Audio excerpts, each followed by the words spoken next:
Iconostar Productions, in cooperation with Actors for Change, presents Tall as a mountain, and my hopes can reach to the sky.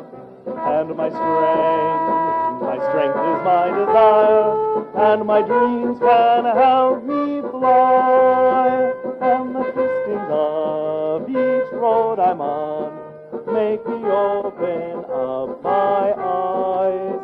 Joy and sorrow are awaiting me at each turn as they arise. Each Turn by Bill Olson. Starring John Townsend as Jeff Adams.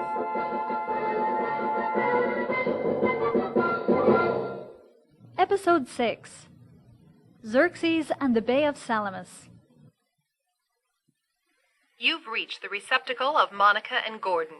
We are boldly going where no weird people have gone before. So dump it at the beep.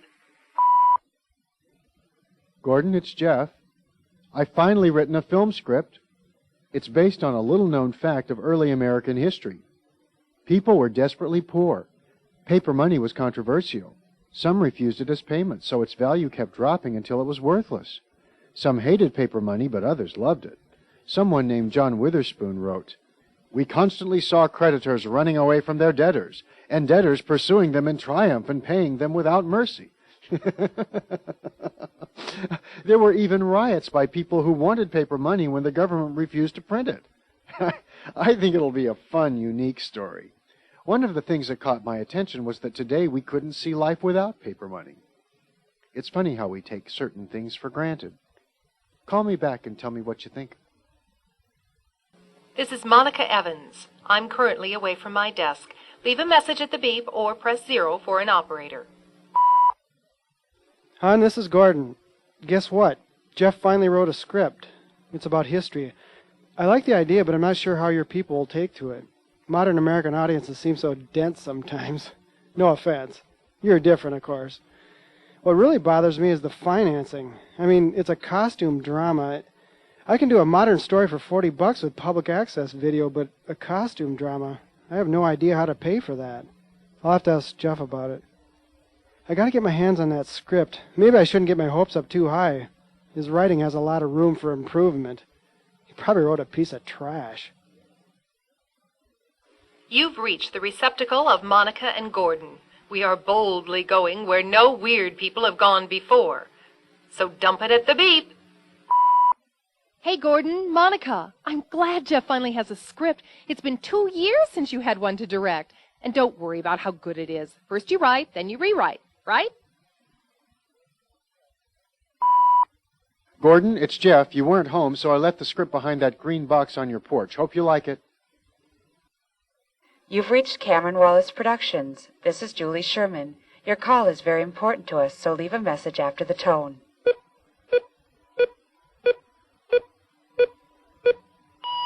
Hi, Julie. It's Jeff Adams. I dropped the script off at the theater. I'm looking forward to your directing it. I know you didn't like the script of mine you used for your auditions, but the comments you gave me later that week were helpful. I hope I've shown some improvement. I'm willing to let you do anything you want in the directing department, but please don't let that jerk Deke Riley act in it, if possible.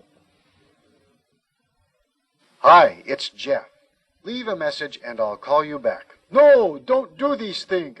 These guys will talk and talk and talk. I will not. People always say I talk too much, but I don't. And I keep telling them that. This is Gordon. Hey, Jeff, I loved your script. I only have a few changes I'd like to see. One thing, how are you going to get the costumes? That's going to cost some money, isn't it? To be or not to be? That is the question. Whether 'tis nobler in the mind to suffer the slings and arrows of not reaching me, or to raise arms against a sea of trouble, and by leaving a message at the beep, thus hearing back from me. Geez, you got a long message, Deke. This is Gordon. I think I got a script for you to act in. I know you said you're a stage actor, but I think you'll find this a fun film. Call me if it's to be, or even if it's not to be. Hi, Gordon. It's Jeff. Julie Sherman said I can use costumes from the theater where she works. That's where they had that audition, remember? When she didn't like my script? But she talked with me later that week and was real nice. I told her she can direct this one. That might get my foot in the door. She's involved with nationally important theater people. But I suppose she won't like this script. Guess what, Monica? Jeff said that woman down at the Wallace Theater is directing his script. Little creep. Friendship counts for nothing in this world. With all the problems back home, this is one thing that never would have happened. Well, maybe she won't like his script. I should make him crawl back to me if that happens. Hi, Jeff. This is Julie Sherman. I liked your script. It seems to have a little too much dialogue for a film, but I don't have a cinematic mind anyway. I'm just too oriented toward theater, so I actually feel more comfortable with your script than I would with something more visual. I assume the critics will hate it, but critics are seduced by convention, not purpose. One thing that really excites me is shooting on location, and maybe you can help me come up with ways to make it more cinematic. Oh, and about Deke Riley? No problem. He's all right once you get to know him, but he's not indispensable. Gordon, it's Jeff. Julie liked the script. This is really great. She doesn't have a background in filmmaking, though, so we'll have to help her with that. I'll look forward to your being my line producer. I'll list myself as executive producer. I have a really good feeling about this show. Hey, Monica, that damn Jeff wants me as nothing more than his line producer. What the hell is a line producer? What am I supposed to do, sit somewhere producing lines? See you when you get home tonight. Why don't you stop at the video store and pick up Star Trek IV, The Voyage Home? That's about where I'd like to be right now, on a voyage home to my own planet, where friends are friends and we don't have titles like line producer. Jeff, this is Julie. I'd like to get auditions underway. I know you'd like to do some pre-production and script revision first, but I think having auditions early will help us. We can take more time finding the right people. You know, we can have callbacks and try scenes with different combinations of actors working together. We want people who have mutual camaraderie, and this is a way to find out. Also, we can see how different scenes play and have actors do some improv. This will help your script revision, trust me. And finally, we'll have time for rehearsals. I can set up auditions at Granetsky Playhouse, so let me know right away what you think.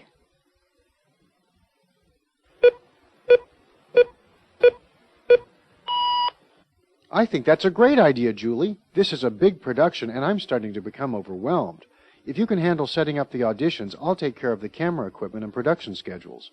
I was thinking that the auditions should be more intimate than the ones you did for the Rovang play, since this is for a film. We should have the auditions in a small room instead of the auditorium. But an actor who shall remain nameless told me actors like to have room to stand and move around in. Jeff, this is Julie. I assume the actor you're referring to is Deke Riley. Anyway, I took out a newspaper ad for actors, and I've scheduled the auditions for Thursday of next week. The ad won't cost much, but don't worry, it's on me. I liked your latest version of the script. I think you've improved a lot. Keep up the good work. Monica, this is Gordon. Jeff hasn't called me in 2 weeks. Well, almost 2 weeks. I've left messages on his machine, but he hasn't been returning my calls. It's driving me up a wall. I can't wait to see you tonight so you can be supportive. I love the way you help me stay angry. Hi, Gordon. It's Jeff. Sorry I haven't been able to call you for so long, but Julie and I have been busy with auditions and rewriting the script and all. We had the auditions Thursday night. Then we stayed up till 3 in the morning looking through headshots and resumes to decide who we'd like to call back. I was disappointed in a lot of the actors. Maybe it's the audition process. Julie said actors give their worst performance during auditions. I can understand that. They're nervous and haven't had time to prepare. But some of the actors were great, usually the women. I might have to change the main character from Lester James to Jane Lester. But I like working with Julie, and our production is going really well. Our production, my foot. This is Gordon, your line producer. Why the hell didn't you tell me about the auditions? If I'm your line producer, I think I should have been there. It's a given. We've been friends for years, and we've always talked about doing a film together. Now you go off with a stranger, and one with no respect for you. You remember that? Well, maybe I should remind you. She used your script for that audition and then joked about how it was crap. She used you and then threw you away, and now you're putting her before a longtime friend. Who do you think you are, Jeff? Man. Well, I guess the adult thing to do would be to congratulate you on the success you're having. I'm not too big to do that. I'm glad. I'm really glad you had good auditions. I'm really glad your script is coming together and that Julie likes it. I'm really glad we're getting a film made. I'm thrilled to pieces. I'm glad I can be your line producer. But tell me one thing. What the hell is a line producer? And what the hell is he supposed to do besides wait 2 weeks to find out he's been left out of everything? Huh? Sorry I left you out of things, Gordon. I guess I just got on a roll and couldn't think of things for you to do.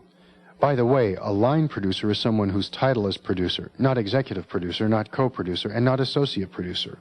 I'm the executive producer, and you're the producer. I guess we should talk and find out what you should do on the production. Jeff, this is Gordon. I'll tell you exactly what I should be doing on this production. Directing. Julie Sherman doesn't know a thing about filmmaking. I've directed 5 complete projects. Monica said Julie should be the assistant director, you the producer, and me the director. Or since the two of you are so chummy, maybe I should just go off and play with myself. What do you think of that, pal? Huh?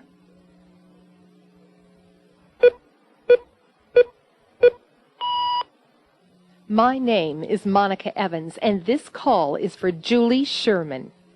I'd just like to know who the hell you think you are. My Gordon should be directing that show you're doing with Jeff. They've been friends for years, and Gordon has directed at least 10 shows. You don't know the first thing about movies. You're just a stage director. In fact, Jeff Adams said you haven't even directed a stage play. What gives you the right to step in and control everything anyway? You need to get a sense of perspective, Julie. Jeff, this is Julie. I've just had a call from a friend of yours, I think. Her name is Monica, and she sure gave me a piece of her mind. She said I have no business directing your script. Jeff, who is she, and what does she have to do with this anyhow? I know Gordon is your line producer. And by the way, I haven't even met him yet. But am I directing or am I not? Monica, it's Jeff. I really wish you hadn't called Julie Sherman. If you have something to say, you can say it to me. I asked her to direct, partly because she was helpful with pointing out how I could improve my writing, and partly because I thought it would help get access to her theater company's costume department. I'm sorry about Gordon getting left out. The fact of the matter is, I'd kind of like to direct, too. I've never been interested in producing, but it seemed like a way to get this thing made. I'm sorry I came up with a costume drama for my first script. Next time I'll try coming up with something contemporary. But I've had a hard time writing. I've had a hard time coming up with ideas, and I've had a hard time developing them as stories. I had this idea in mind because I had just read a history book about the first paper money and all the trouble it caused, and it got my attention. Plus, I had the whole story right there. I just personified the elements. I turned references of people in the street to specific characters, and the story wrote itself. Hello, Julie. This is Monica again. I see you had to run to Jeff, crying like a little baby. Jeff said if I had any complaints about you, I can go to him. Well, I take my complaints to the person I have them with. In this case, you. And likewise, if you have any complaints about me, call me, not Jeff. You understand that? You call me, and we can go at it one-on-one. You know, Jeff, This is Julie Sherman. I really don't think I should have to put up with this crap from that little Monica. This film of yours isn't that important to me. I work on multi-million-dollar stage plays that tour the country and sometimes Europe. I know it's not your fault, and I don't want to insult a friend of yours. It's just that this is a hard thing to put up with. You can count me out. Tell that little Monica she's won. I hope she's happy. She has the kind of personality that's going to get her into some serious trouble in her life. Monica, it's Jeff. I'm sick and tired of you calling Julie and yelling at her. This is my production. It's my script, and I asked her to direct. She didn't just shove her way in like you seem to be accusing her of. She never even suggested that she direct. That was completely my idea. If you don't like it, then yell at me about it. Another thing, you are not the producer. Gordon is. If Gordon has something to say to me, he knows my number. I like you, Monica. You were a big help to me in grad school. You helped me with my studies, and you were a supportive friend. You probably even saved my life. But sabotaging my first film is something I can't allow. Let me put it another way. You are not a part of this production, so keep your big nose out of it. Julie, it's Jeff. I'm sorry about Monica. She has an explosive personality. You should see what she did in grad school. I hope you won't worry about her. I left her a message. I can't promise she'll leave you alone, but I really do want you to direct this. Jeff, you really have a lot of guts talking to Monica that way. Don't you ever dare talk to her like that again. You hear me? I don't think I want to produce this damn thing of yours anyway. Julie, it's Jeff. It's been almost a week and you haven't called me back. I suppose you're really busy, but I just want you to know I really do want you to direct. I don't know what else to say. Gordon, it's Jeff. I guess Julie isn't going to direct. She's not returning my calls, and whenever I reach someone in her office, they say she's out. Maybe she's just too busy, but, well, I don't want to get into that. Anyway, I'd like you to direct. I'll produce and you direct. That is, if you're still interested. I value our friendship. I never meant for Julie to get in the way. I suppose I was just using her the way she used me that time. Anyway, I'm sorry. Jeff, this is Gordon. I'm not mad. Really, I'm not mad.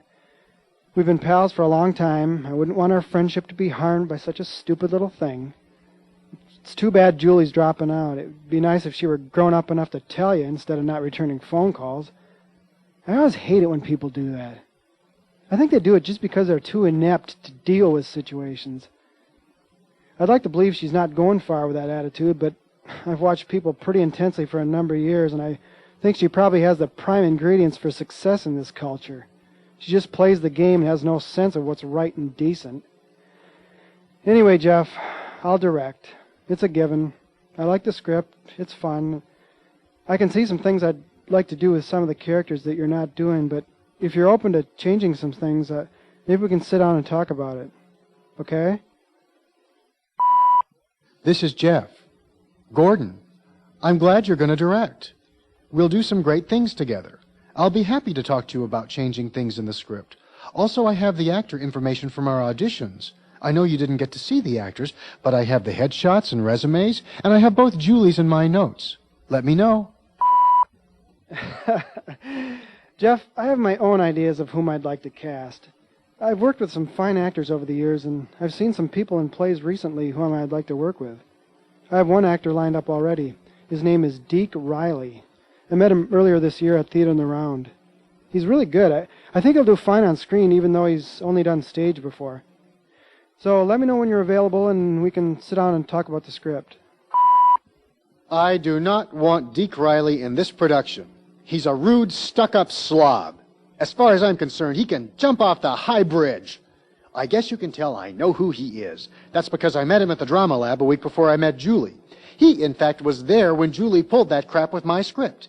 In fact, he was in on it. And then I saw him later that month, and he was really a bastard. I do not want him in this production or in any production I'm involved with. I don't care if you are directing. I think that since it's my script, I should have something to say about it. You'd feel the same if Deke had treated you the same way he treated me. So you're going to stab me in the back. Is that why you're letting me direct?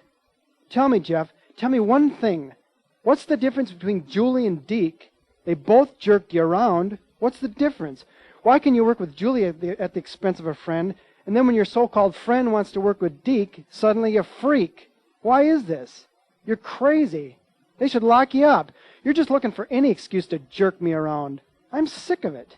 I'm sick of it. I'm directing this thing. I'm directing and I'm casting. That's what the director does. You understand? The director chooses the actors. If you don't like Deke, you stay home and write your next script. I'm directing and I'm casting. That's it. Goodbye. Gordon, Deke is not going to be in the show. You can forget about directing. I'll direct it myself. It's my script, and I'll do as I please. He will not be the face and the voice of any of my characters, and if you don't like it, it's just too bad. Well, Jeff, I'm glad to know what friendship means to you. I'm glad you care about my feelings. That's what you might call sarcasm, irony. It has a long time-honored tradition on this planet. Maybe not among Germans, who tend to be more literal, but among Americans. And in case you'd like me to be more literal, listen to this.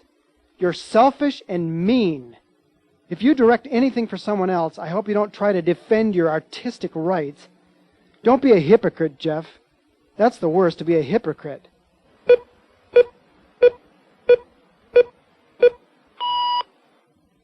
Hi, Julie.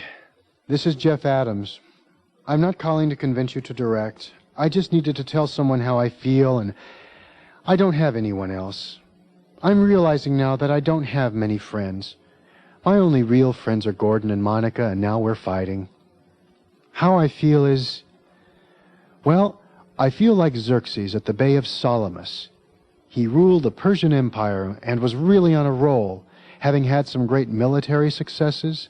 He put down rebellions, invaded Greece, and defeated Spartan troops at Thermopylae. I guess he just didn't think he could lose. What a shock it must have been for him when the small Athenian fleet defeated his larger fleet at the Bay of Salamis. I guess I'm not too different. Gordon and I have been friends for 6 years, which is long in my life. I forget sometimes that we didn't even know each other once, and it never occurred to me that our friendship could end so easily. Hey, Jeff, it's Deke Riley. I thought I'd call and see how you are. I'm really sorry about how we got off to a bad start and all. It was nothing personal. I was just having some problems. Mary was on the verge of leaving me. She didn't want to come out here anyway. She wanted to stay in New York. And then there was a play. I thought I'd had that role lined up, and then Julie goes and fires Rovang. It was just a bad time, and I took it out on you. I'm really sorry. Okay, Gordon, that was smart, having Deke call me like that. I've always been a sucker for a good suck-up, or at least an apology. That is, unless it's an apology like the ones I make. You know, I always apologize, and after a while it doesn't mean anything. Well, Deke's not at that point with me. And even if I'm at that point with you, I'm sorry, Gordon. I'll let Deke be in the production. I can't promise I won't yell about something else, but I'll try not to. Anyway, you can still direct if you'd like. Maybe I should just stay in my apartment and write my next script or short story or something. I suppose I'm just not cut out to be with people. I'm just cut out to be a message on an answering machine. That's all.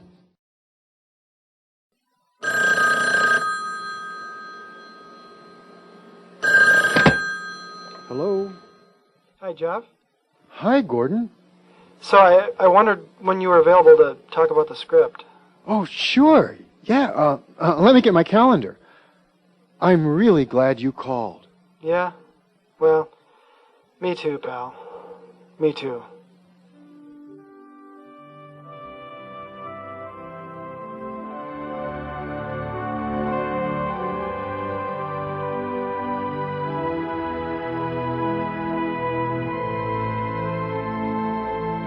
Each turn was produced, written, and directed by Bill Olson.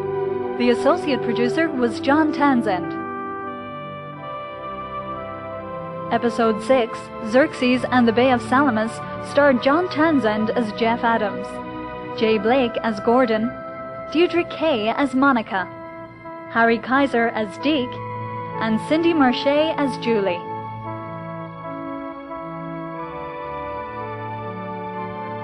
The music was by John Wright. The theme was by Bill Olson and John Wright, and was sung by Robert Lilligren. Production assistance was by Chris Freeman. My name is Siobhan Parnicky. The producers wish to thank CTV Roseville and Cable Access St. Paul, both in Minnesota. All persons and situations in this radio drama are fictitious. Any similarities to actual persons, living or dead, is strictly coincidental. Each turn is copyrighted 1996 by Bill Olson.